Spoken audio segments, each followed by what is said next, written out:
Hello and welcome to episode 82 of our Conversations to Connect. Let's Get Real podcast powered by Exceptional Connections. I'm Cyndi ONeill-Dady, the founder and chief connector of Exceptional Connections since 2009. Our conversation to connect this week is with the fabulous Lisa Fischer, joining us from Maple Valley, Washington. Welcome, Lisa. Hi, Cindy. Hello, hello. So excited to be here. Oh, what an honor. I'm so excited to be able to have us roll up our sleeves and be able to talk about color confidence, knowing how your palette transforms your presence. That's such a great topic. I think so too. I think I believe that everyone has a different story as it relates to color. So I'm excited to maybe understand what your listeners' stories are. And to really have this conversation, and your story, Cindy, right? And we were just talking before we started the podcast of, your thoughts around color as a child or a teen, or the jewelry your father gave you, and then what your preferences are today. It is an interesting subject. Yeah, we talked about some things that we're going to incorporate into this conversation today that blow my mind. I never considered that we could be able to switch colors. So let's dive in here. Actually, before we do, I want to be able to share with those who don't, who may not already know you, a little bit about this fabulous guest I have. Lisa Fischer is a certified wardrobe stylist, image consultant, and the founder of Image Strong, which is a private mentoring program for women. Lisa helps busy individuals show up with confidence by knowing how to dress for their lifestyle, their individual shape, proportion, personal coloring, style preferences through one-on-one closet cleanouts, outfit curations, and image coaching. Lisa empowers her clients to feel smart, attractive, and pulled together. The mission of Lisa Fisher Styling: never again look at your closet and say, I have nothing to wear. And I just want to give a personal testimonial as we kick off this conversation because I had you come into my closet and Hmm. it was a wonderful experience, Lisa. So thank you so much for your, really honoring your gift and being able to share it with so many of us who can be able to glean and from your journey and also be able to really take on the confidence that is so important with just even color, right? That's such a big deal just there. So, can you kick us off with a little bit more about your journey before we dive into this beautiful subject? Yes, absolutely. And just to touch on about being invited into your closet, it was such an honor, and it's a big deal because that's an intimate space. It's an intimate part of our life, and so Cindy, I was just felt so grateful and so honored. But yes, a little bit about me. I grew up as a only child to a single mom, and so no brothers or sisters. And my father had passed when I was an infant, and so really my first person in my life to really model confidence or lack thereof was really the only other woman in my home, which was my mom. And unfortunately, she really did suffer from just lack of really self-confidence and self-esteem, and struggled with alcoholism, bipolar, that sort of thing. And so I grew up as that girl that really watched my mom struggle. So, what did that look like? That looked like getting ready for work. What to wear was met with just frustration and words that I didn't even know what they meant when I was little, to watching her like take off her clothes and just frustration and looking for what to wear and walking out the door saying really negative things about herself. And that just spoke to me as a child that something's wrong here, and something like the closet was unsafe. And it was sort of like saying degrading things about yourself was like I witnessed it as being normal, but I also knew that something might be wrong. And here was the dichotomy that as a little girl I struggled with because my mom was a beautiful woman. Now today I can give a comparison. She looked like Elizabeth Taylor, and she had flawless skin. She just had this hair that was amazing, and it she was beautiful in my eyes as a little girl, but that's not what she saw, right? And so that was really my experience. So then, how did that lend to me as my own confidence? So because I wasn't raised with perhaps life skills that maybe some of my friends were raised with, meaning, someone to take me shopping or someone to say, do this, don't do that, and here's why. I mean, let's get real. Let's talk about like our first bra, ladies, right? Or those things, or our first prom dress or homecoming dress, or what's appropriate to wear to this or that. I had none of that. So, a common word that I can look back now for my young self was embarrassment. And, that led into my first job, my first, all the firsts and really second guessing. And I could now then, as a young woman, see potentially on being on the heels of what my mom struggled with.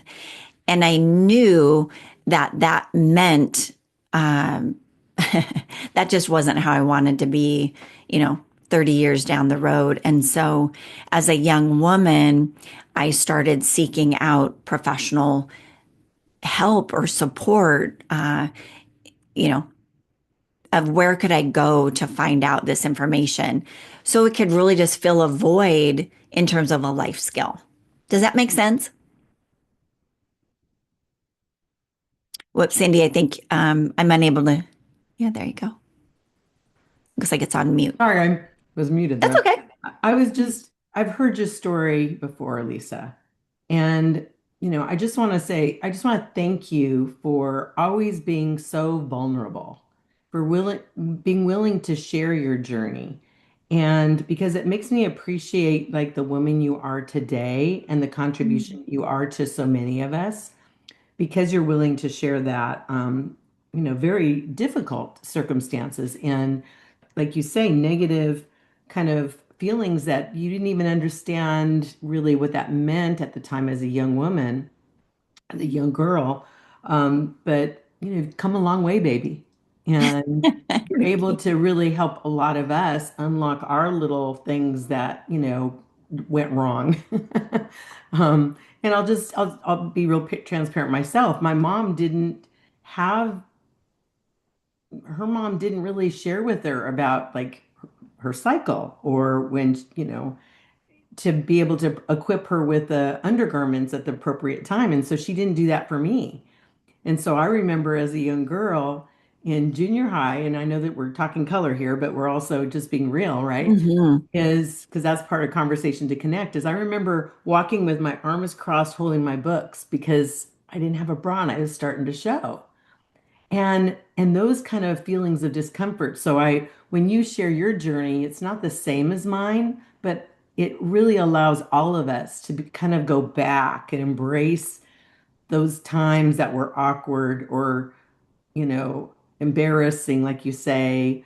And we didn't really know how to navigate that at the time. And so, I just want to thank you for that because that allows us to go back and kind of have compassion on, the junior high Cyndi and what she went through. And then also how I, we were all able to get out of that and be who we are today, be the confident women that we are today, and then continue on. So thank you for that, Lisa. Yes, that did make sense. And it actually just touched on something for me that I hadn't thought about in a long time. So, in the midst of your journey and what you went through, what really inspired you in your passion? Because today our conversation is about color, right? So, what inspired your passion for color and style and helping women feel confident in their own skin? Yeah, I think it really did start back when I was in childhood years watching, because I do remember there were some positive times of watching my mom get ready for a date or something. And I'm sitting cross-legged on her bed and watching her, get dressed and put on, her mascara or her eyeliner, which back then was the real bold, thick, black, winged liner and things where you took a Maybelline eyeliner and put a match to it, right? And it was just real thick and beautiful and artistic. Um, and so there was always something about beauty that interested me. But during those young years, when I was 15, 16, I think my grandparents were like, we should probably intervene because I'm not really sure where our granddaughter might go. So they enrolled me in a 2-year modeling program downtown Seattle. So on Saturdays, I would take the bus from Federal Way to downtown Seattle, and I was the youngest student there, and most of the girls were 18 and over. And it was my first introduction to things like skincare, makeup application, color, really color analysis. In the mid 80s, Color Me Beautiful was on the scene. So color draping, and I was fascinated with the whole thing. And of course, it was really focused on fashion in the school, but there was always the basics around what is your body shape and dressing for your shape. What is a proper fit and what's an ill fit look like, and what do each communicate? So it was a lot of education on communication. So that's, I think, where it really started. And I kind of went kicking and screaming, but then I became fascinated super quick. And then to learn that, our first impressions, color, or how we put an outfit together really can communicate a lot about us, even to how we value ourselves, all the way to our interests, or maybe where we're even from in the world. And then I really saw then wardrobe and fashion or makeup or color as a communication tool. And then I thought, well, how can I incorporate it? I'm only 16 or 17, or then graduated and went from that program when I was 18.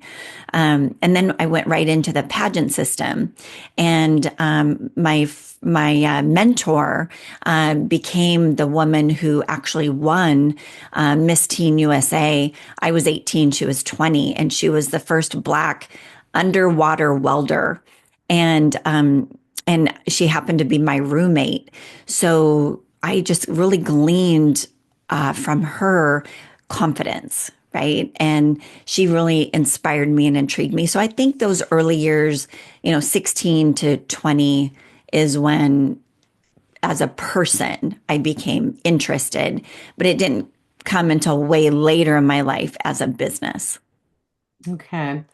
Wow. On all the years I've known you, I've never heard that. I didn't know you were in modeling, and I didn't know you were in a pageant system competition.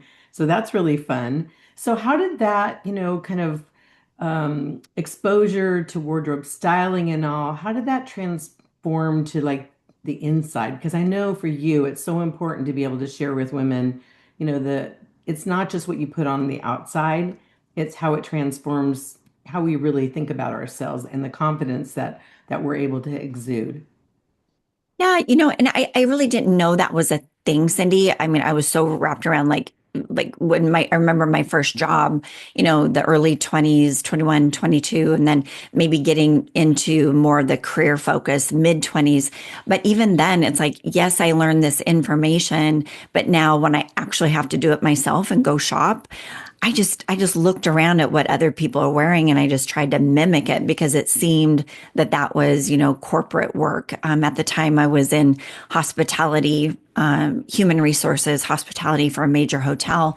And, then I started training, staff for what to wear for their jobs. So it became kind of just this, you know, corporate thing that you just did in business where I didn't really understand it from the inside out. I just looked at it from this is what you do in the workplace.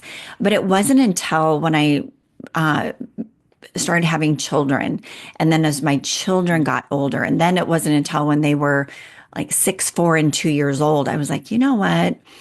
I think there's more to it. And that's when I started seeking out the image industry to begin learning to have the concepts that I think you're talking about, to really learn to teach them from the early ages. And that's when it started dawning on me that this is an inside out, like, how do I want to dress for how I want to show up? And that's so it's probably, early 2000s. And that's when I did get into the image industry about 2001. So you hit on something else that really we talked about this at the my event that I recently had where you were a spotlight speaker, and I shared this, and it just inspired me to be able to share this again today. So when I was in high school, and it was in the late 70s, it's because what you said was people start mimicking each other. That's something we kind of did when we were growing up. We saw other people wear it, it looked good on them, we'd wear that color. And in my case, when I was in high school, I remember a lot of the girls wearing tweed jackets and orange and green and the yellows and the golds. And so, of course, I went shopping, and most of my wardrobe actually I made myself. I was a seamstress. And so, I'd pick that fabric, and I worked at a house of fabrics. So, I buy that fabric, make an outfit, and it was okay. I fit in with everybody else, but I didn't stand out. So it wasn't until, gosh, my junior year that my boyfriend at the time, his mom had the book that you referenced, Color Me Beautiful by Vidal Sassoon. And I Mm. looked at it, and it talked about the different seasons. And so, I looked at my hair and I looked at my skin tone, and I determined I'm a winter. And so I started buying fabric and purchasing things that were more, the reds, the black, the white, the navy. And I was amazed at how when I'd wear those colors, people would say, "Oh, Cyndi, you look really good. You look really nice today." And I think, well, what did I look like yesterday? I mean, nobody ever says that to me. So that was a big aha for me about Mhm. color. And Mhm. so I love that you mentioned that because how many of us have done that, right? How many of us have just, we see a color that we like on somebody else or a style, and we try to put that on, but it just doesn't, there's not a connection there. It doesn't click, right? Hmm. Yes, yes. I love that you're saying, I love this conversation because, yes, our preferences, so our style preference.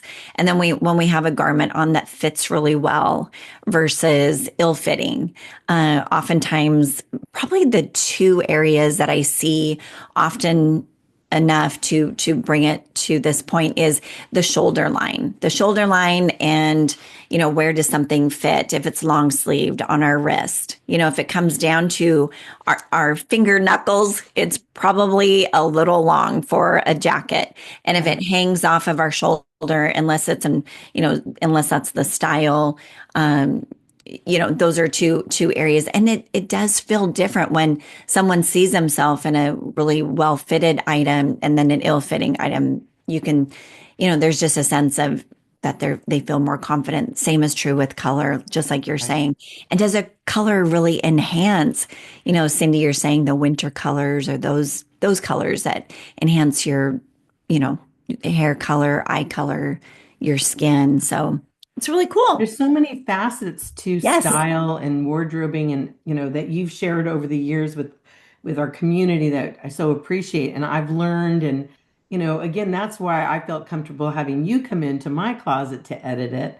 And it is it's kind of like the financial thing, opening up your finances to somebody, opening up your closet to somebody. But you're so good at it, Lisa, and you are so compassionate and kind and generous with people, and just being able to help me, and I know others let go of things that no longer serve us, even though we paid a lot of money for it.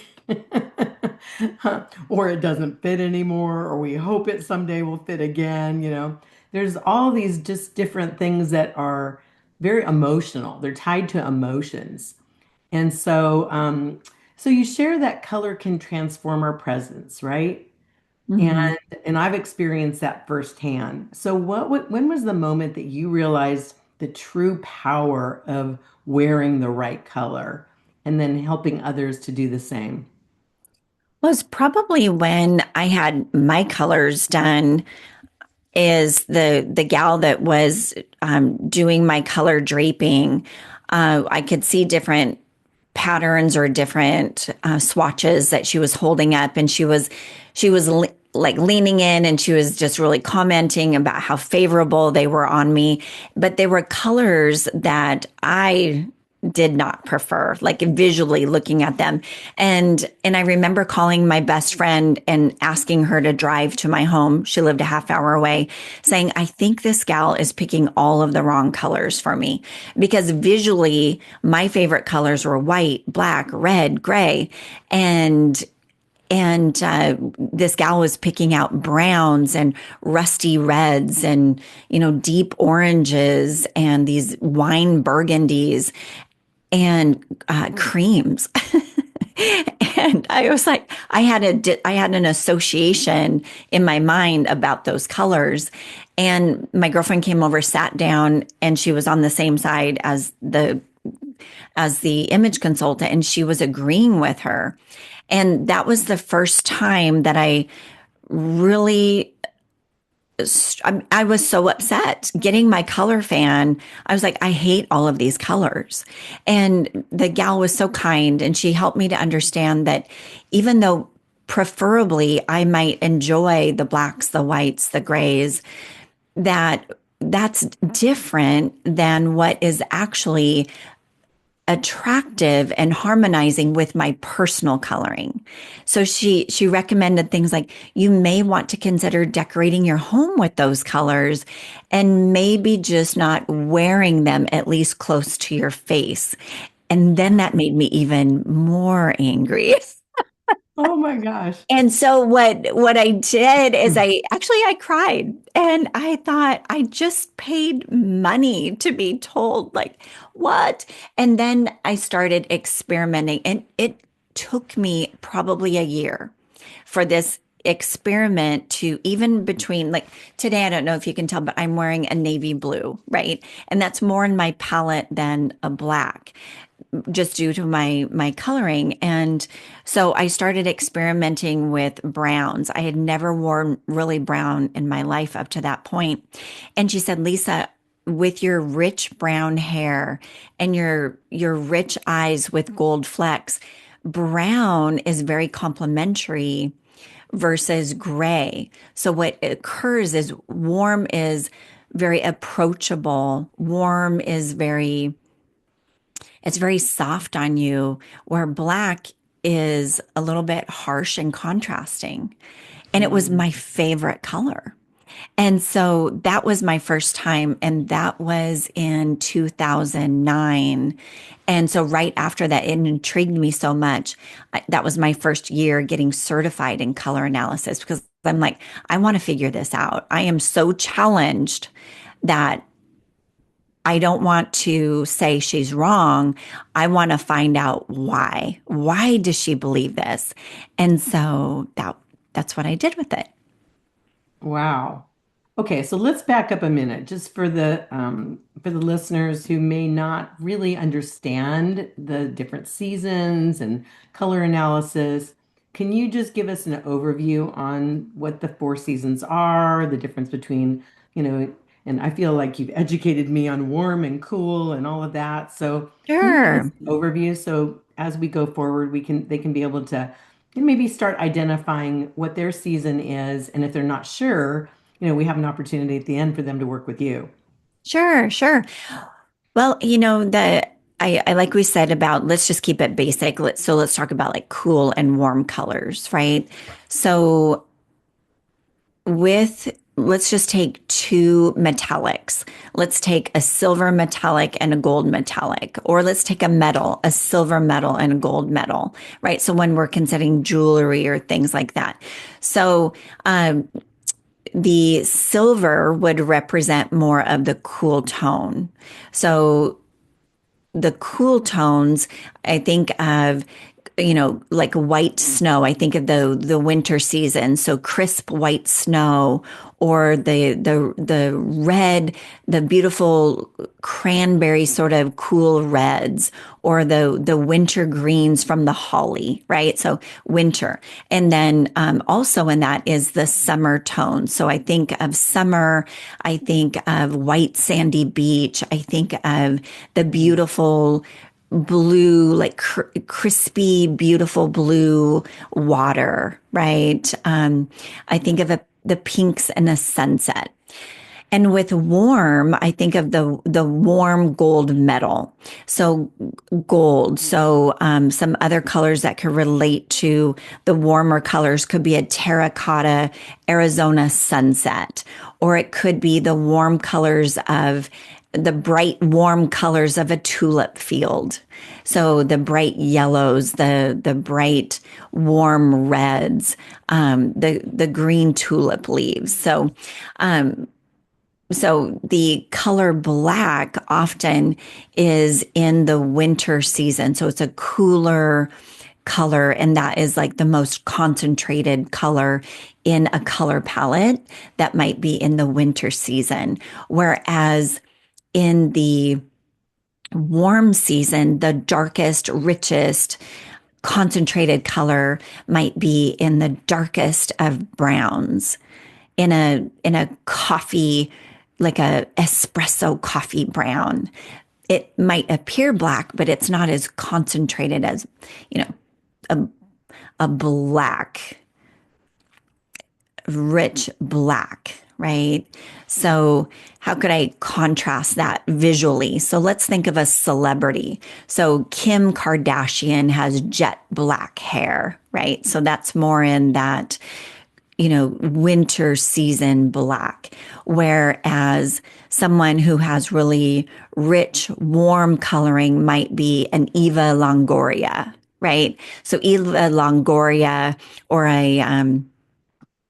uh, or even a Sofia Vergara, right? Rich brown. So those terracotta sunset colors would be very attractive and beautiful on that coloring, where someone, like a Kim Kardashian, would look really great in the jet black, the blacks, the whites, the silvers, if that makes sense. It does. And really I love the how you share the four color seasons and you relate it to nature and natural environments because it makes it so Mm-hmm. much easier. That's I've never heard anybody do that, but it makes Mm-hmm. it easier to understand and it makes sense. There are four seasons, right? Winter, spring, summer, and fall.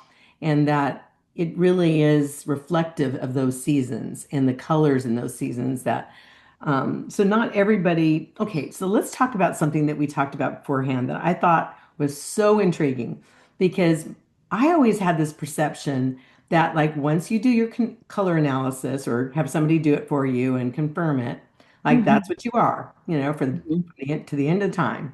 But you shared that that can change and that makes sense because if their hair color changes, then their color, the season that they represent can change as well. Share more about that. Yeah, and I think it could be, I will definitely share. And for anyone who might be confused, like, wait, it changes? I think back to, a question I might ask is, okay, so if you did ever have color analysis done at any time in your life, did the person who is doing the color analysis, the professional, ever mention that, okay, so just keep in mind that if you do change your hair color or you do change your eye color, let's even say like with contacts or something, that can be a significant factor in the shift of, your color season. And also if you do get a color fan, right, that's representing your best colors. Because what is color analysis? Color analysis is really a system. It's a very structured system that looks at three things and three things only. And that is a person's skin, their hair, and their eyes. SHE. So I call it, when I'm doing color analysis, I simply like to call it the she pattern. S for skin, H for hair, E for eyes. And that's it. That's the only three things that we're looking at. And if someone is doing a color analysis and they omit one of those and they're only doing a color analysis on two, I do not feel it is completely a valid color analysis, because when people look at us, they see, unless we're bald, they see three things, right? Skin, hair, and eye. But also, if we don't have hair on our scalp, well, do we have hair on our brows? Now, I understand if we're working with alopecia or things like that, then we might only have two things, skin and eyes. But often, is an alopecia patient, are they wearing hair? Are they wearing, extensions, or have a hair unit or system that they're wearing? So in that case, if someone who has alopecia and is wondering even, well, which is the best, hair piece I should get? Well, let's analyze your skin and your eyes. And are they more cool focused, or are they more warm focused? And so based on that, then that gives us clues to what hair color would actually be most complementary for what's already natural on that woman. Because we don't want to do the opposite. We want something that's harmonizing, right? So back to your question, change of hair color or lack of hair, right? So yes, if someone starts out, has a color analysis done, and I was even sharing earlier of a client who she had rich brunette hair. So she had caramels, she had deep brunette tones with a little bit of chestnut. So it was putting her into the warm season. She had dark eyes with specks of gold, and her iris had multiple colors, and the rim of her eye was a dark chocolate brown, but she had very fair skin. So she really resonated with the fall season, especially with her chestnut hair that meant caramel, that meant also the rich brunette. Well, during 2020, she got really frustrated because no longer could she get into a salon, and she was frustrated with coloring her own hair, and she was working from home. She didn't have to be on camera. So she was like, you know what? I'm going to shave my head. Pretty bold, but she did as an experiment, well, actually just for ease. But then what happened is her hair grew in completely different colors. She grew in jet black hair along with bright silver, and she let it grow out. And she was like, you know what? I'm going to go with it, and I'm going to stop coloring my hair. So as she went into 2021, she now had this sort of like this shag, if you will, that she had really beautifully styled. But now her hair coloring was bright silver and black, fair skin. And so the only thing that was warm on her now were her eyes. So of the three things, skin, hair, or eyes, which was the most dominant on her? Well, now it's her hair and her fair skin. That put her over into the winter season. Well, those are two opposite color schemes. So now her moss greens, her chestnut brown leather jackets, her mustard yellow scarves, and all of her gold jewelry were actually really not serving her palette, her sheet pattern. Now black and white and silver were just stunning on her, and they really complemented her new coloring, really. And so she did, over time, she changed out her wardrobe and changed out her jewelry to really best serve her. Did she need to do that? I mean, she's a beautiful woman. And anyone listening to this, like, really? You're a beautiful woman. You could wear anything and rock it. But if you're asking the question, what complements my natural coloring, my skin, my hair, my eyes? If you're asking that question and you're looking at which season, in this case, she was now in the winter season. Wow. Oh, you know what? Okay, so you just led into something I was just going to ask you. So people don't realize that color is a form of communication. So Hmm. there's so many things we're going to talk about this. So how do our colors speak before we even say a word? Because you said, beautiful women we could wear other colors, but Yeah. if you're wearing the color that best suits you, and I love this, what a great tip that you just offered, the she pattern. Hmm. That's easy to remember, right? Skin, hair, and eyes. Um, but so how do you realize that color really speaks before we even say a word? Before we walk in the room, it says, like red is more of a power color, right? Hmm. Sure. Yes. And so I will touch on that. I call it really the psychology of color. And here's the thing, and we will touch on this. And just do please know that really we can wear all the colors in the rainbow. It's just asking ourselves as women is if we lean more warm to consider wearing the warmer version of that color in the rainbow. If we lean cooler to consider wearing the cooler version of that color. So you just hit on red. So with red, you're right. Red is that power color. It is that assertive color. It stands out. It's eye catching. Think of a stop sign. I mean, when we see red, right, it's like it's alert. And so it's a power color. So if someone leans warmer, maybe they're in the fall tones, their best version of red would be like a brick red.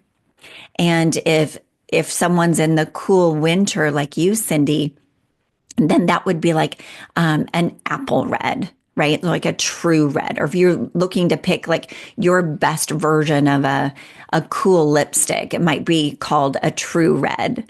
Um, Again, back in the fall tone or the fall season, it might be, a brick red lipstick. Someone who is maybe in the spring, which is warmer but brighter, it could be just something that would be that something that you would see in a tulip field. It's brighter, but it does have warmth. But if you're in the version of the summer, which is a lighter palette, so think of that true red. It's just toned down a little bit. Think of it with like crystallized sugar over the top of true red. So it might be in a form of a raspberry, or it could just be a true red, but it's just a little bit lighter, almost to the pastels. So if you took out if you just looked across the landscape of pastels, what's the pastels red? And that would be what the summer season would look like at their best version of red. But I think what you're asking is what does red communicate or what do colors communicate? So let's talk a little bit about that. So we talked about red. Let's talk about black. Okay. Black is known to be more authoritative, potentially more official, potentially even more formal. So when might you anticipate that messaging with those colors? So So like a formal dinner or a formal event that you go to. That's why black is so striking, right? Because it right. does, like you say, authoritative. Um, one thing can we weave into this conversation? Sure. So there's red, there's black, there's all these different colors. But what you just said before was really, I think, very compelling and powerful, that there's so many subtleties to that. Because like, if somebody says, Cyndi, you look good in red, but I don't look good in orange red. So orange red, so it's more the blue red. So it's not just red, black, white. It's the Correct. gradation, right? It's the subtleties of that make it so really fun, because it's not just black and white. There's the gradation of the whole thing and the spectrum that you talk about so much. So no, but do tell us more about the colors. But it's the colors, yes, and what they symbolize and what they mean. But Yes. then there's that other level of subtlety. of the shades and the gradation that really come to play and make it such a richer experience. Yes, and that's where knowing your season is so helpful. And so the idea is you as a woman showing up, or do your clothes show up before you do, right? I And when love is that that. important that you show up? And so looking at your lifestyle and what you're up to, and oftentimes people hire me when they're getting new photos done for their website or a dating site or their business collateral, or if they're going on TV or video. So there's lots of areas here. And it's interesting. I was on the board of directors for the Miss Auburn pageant system. And one of the things that we would talk about with the contestants is, okay, do you want to show up on stage, or do you want your gown to show up on stage? And there's two different psychologies to go with that. If you want to show up, then purchasing a gown and wearing a gown that complements your coloring, your hair, because your hair shows up on stage, right? So if you're a speaker and you're being seen from the balcony, your skin is the most, excuse me, your hair is the most dominant feature. So having colors that complement your hair, unless you want your body to show up, or in this case, with the example of the pageant, the only time I've ever heard someone say, well, I want my body to show up. I want my clothes to show up because I want my body to show up first, is if someone's a dancer or if they're a performer of some type. Other than that, I've never, ever, ever in my 25 years of being an image consultant have ever heard anyone say, I want my body to show up first. I want people to notice my body before they notice my face.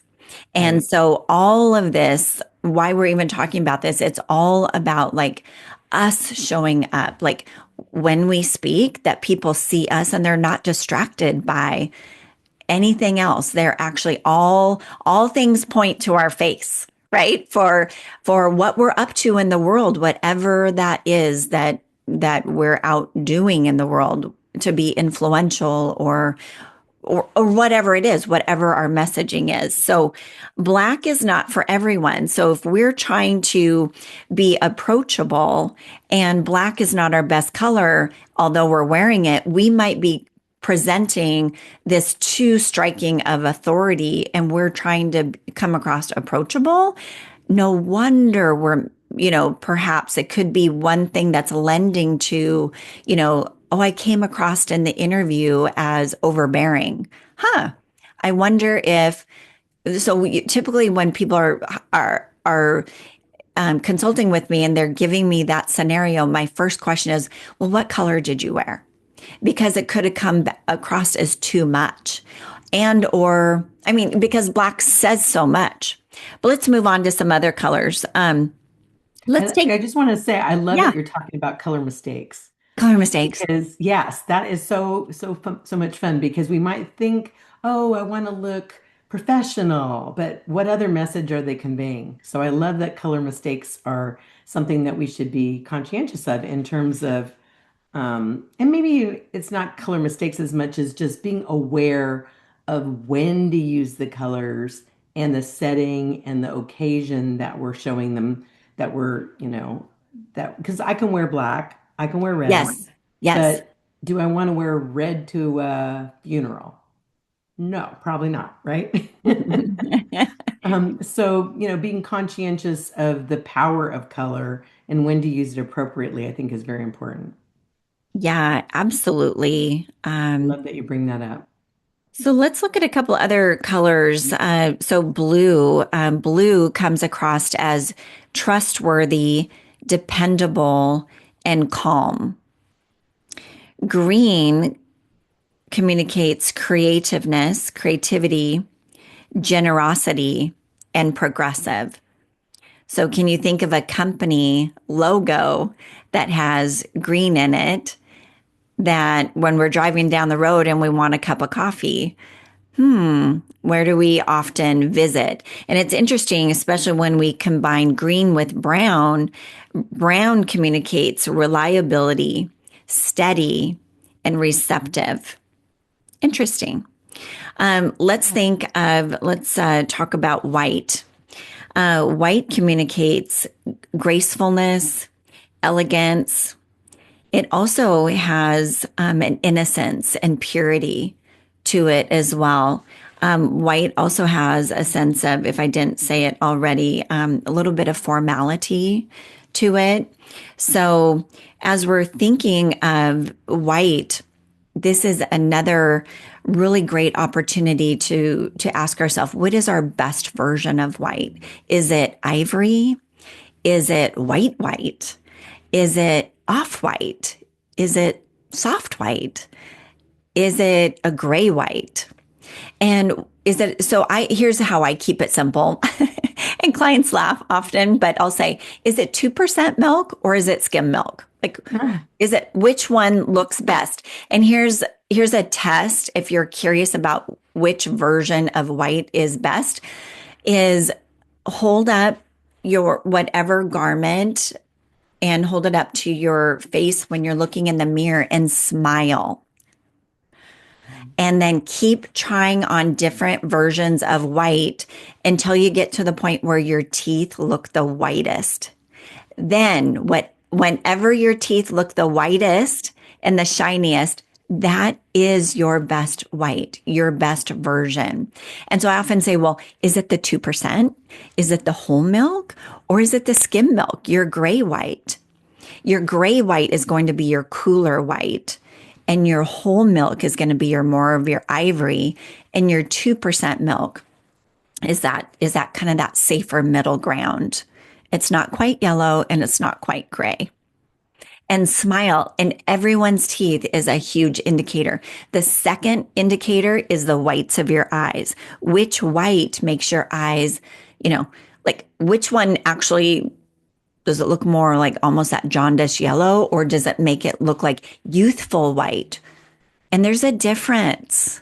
There is a big difference. So that's what I have to say about. oh, Lisa, you are amazing. I love the way you make it relatable, like that we can really, understand this process and it's not just highfalutin and you got to get the right color and all that. You really touch on, the teeth, your eyes, and then your description of white. It's like no wonder brides wear white, right? Hmm, Graceful, elegant, purity, formality. I mean, those are all the things that we want the bride to be center stage. But even for a bride, it's different shades of white, it is. right? Mhm. Oh, this is such a fun conversation. I love it. So, you talk about at our live event, you talk about the power of color, you talk about why color matters, the psychology of colors, and then we've touched, a little bit about color analysis. What I'd like to do now is just open up the line so that we can have a conversation with some of the beautiful friends that are joining us today on this call. So feel free to unmute yourself if you have any questions or you want to enter in the conversation. This is a perfect time. Lisa, I love how you describe things because often people will show pictures and you can see it, but to hear you say that, real, it just like that anchored in my mind. I love how you did that. What came to mind was when I wear contacts and I wanted to get a pair of glasses, and I went to a professional place where they pick your glasses for you, and she picked these black frames, and I never wore them. I hated them. They didn't look right on me. And they actually were a little too big too. But I thought, what if more people really understood that with glasses, with the different things, it could make our lives a little easier because I was now I think I would go back. In that day, I wasn't brave enough to go back and say, no, these aren't working. But those kind of things can make such a big difference. So it's kind of like, wow, that wasn't me. That was the glasses. So good. Yes. Such a great example. And thank you for mentioning that you appreciated the descriptions, as most image consultants might use photos. Which part of the descriptions, really landed for you? So If I'm going to watch baseball, I'd rather listen on the radio because they tell a story. Yes. A good announcer tells a story. And as you were talking, I was able to really visualize in my mind. When I see a picture, then that becomes what I remember. So it gave me the opportunity to make those connections in a different way. And and it really shined the light on the way you used the silver and gold to connect them. Okay. They weren't ways I had thought about them before. And so I feel like that's going to stick with me forever. Yay. Excellent. Thank you for sharing that feedback. I appreciate it. So Feedback good. and confirmation too, Mhm. because the even the jewelry, I never thought about, I mean, I made that transition as I told you myself. I had unfortunately, my home was burglarized and all of my gold jewelry that I had accumulated as a young woman, gifts from my father, were stolen. And so at that time, I thought, well, I have a little money from the insurance company to buy some new jewelry. And I had an awareness now that I'm winter, and I'm really seated in that, and that silver jewelry served me better. And so ever since then, I've been wearing silver jewelry. I have my wedding ring was silver. But I never equated that prior to that to the seasons. I just thought it was personal preference, but it does also lend to our skin coloring, like you say, the skin and the hair and the eyes. So I love that confirmation. So thank you for that for Mm. me. So anybody else, feel free to. This is a great opportunity to get your question answered or comment on something that we've had a conversation about here today. Yeah, I was just thinking of the change of seasons of our lives because when you do your colors when you're 20, you have the concept of gray hair is essentially non-existent. Your Yes. grandmother has gray hair and your hair will become gray.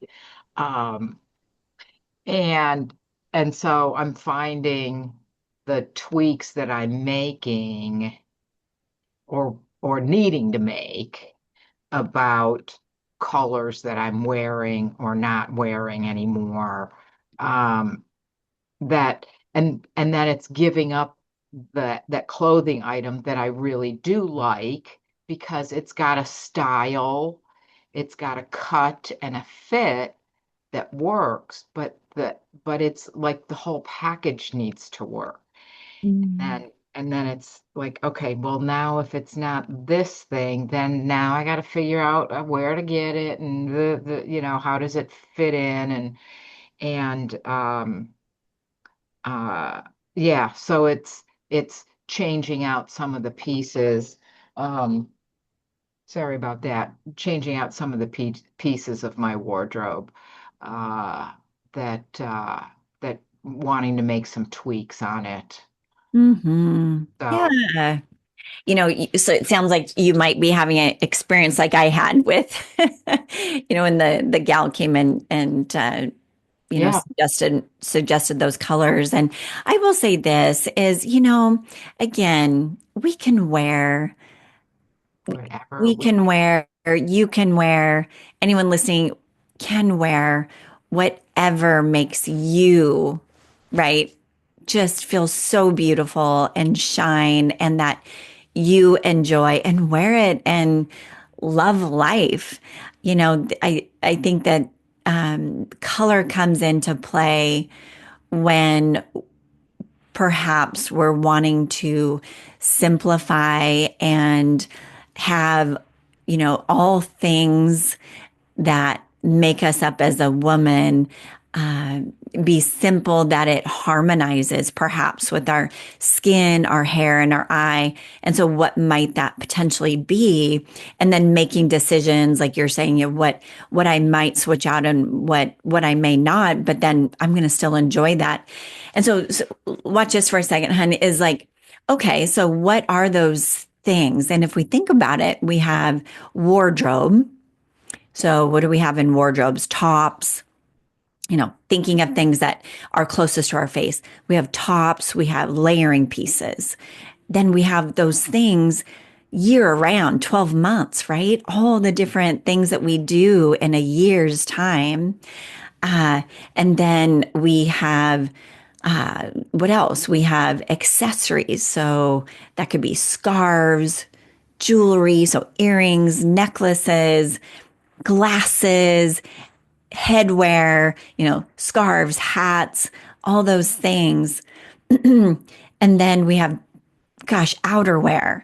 And then we have cosmetics, just to say that's an investment, right? And so when I look at that, and this might come from just being raised, Section 8 housing, right? And um, just having things handed down to me as a child. But I, I look at it probably after I had my color analysis and had that year of shock and awe. And I just was like, you know what, Lisa? I think I just want to make things simple. I was a busy mom with 3 kids at the time. And I thought, I just want everything to flow. So when I buy something, I just want it to mix and match and coordinate. And so I kind of got on the train about, I just want to simplify. And you know what? But maybe a woman is listening and going, I don't really care about simplifying. I just want to have a ton of variety and I want to wear what I want to wear and I just want to love it and live in it. And you know what? And if that is where you're at, I just want to encourage you to like do that and enjoy life. There's options, there's choices. And I think this conversation is more like around color analysis and, looking at the messaging of color and which season and all that is for maybe the person who's like, perhaps maybe I want to simplify. And I think what you might be saying is, yeah, what could simplification look like? And man, am I ready to give up maybe these items and look for something that might fit in that helps flow, and is attractive to the woman I am today. So I'm Yeah. loving this for you. And for me, some of it is simplification. And Mm, I but I have I don't want it to be so complicated to figure out what to wear. And then I realize as I do my speaking opportunities, I don't I don't want what I wear to get in the to distract me from the other parts of things. Like I'm looking at photographs of myself at a speaking engagement from last week, and I'm like slumped over in this chair. But what was interesting now as I'm saying that, I'm not used to sitting down when I'm doing my thing, and I was in a conversation with somebody. So I realized I hadn't really practiced sitting in a chair in front of an audience, and we were in chairs because of the venue and the nature of we were in a conversation. So then the outfit that I liked didn't work well, and I'm like, oh, okay, well, you got to also sit up too. So yes, those outfits for the various things we're doing and being a speaker. So here's something that could be a fun consideration is, asking yourself, so how do I want to show up? Or another question is, how do I want to be perceived? And, make it easy, maybe 3 words. And, here's an example. And this is a real life example of 2 different people who were professional speakers. And one person said, I want to show up bold, sassy, and fun. The other person said, I want to show up and communicate kindness, professionalism, and approachability. Can you see in your mind's eye how color could potentially play into either of those 2 extreme messages? So I just said, I'm excited you had that opportunity. And so it sounds like you're kind of like me of like, okay, now I'm in curiosity mode and, I want to now, test it out and experiment. So I pray that this is, helpful and could be supportive for you as you go forward in your speaking career. I'm excited for you. Well, thank you so much. This has been so much fun to have this conversation. And for those of you who engaged with us, the questions were great. And Lisa, you're so gracious, you're so compassionate and kind, and so generous with your knowledge. And I know you have an offer for those who want to maybe learn more and work with you. So share, your offer and how somebody can be able to go to your website and learn more about you and possibly engage with you. Sure, sure. So the website is my name, Lisa, Lisa Fischer, which has a C in it, Fischer, styling.com. And there's a contact page there.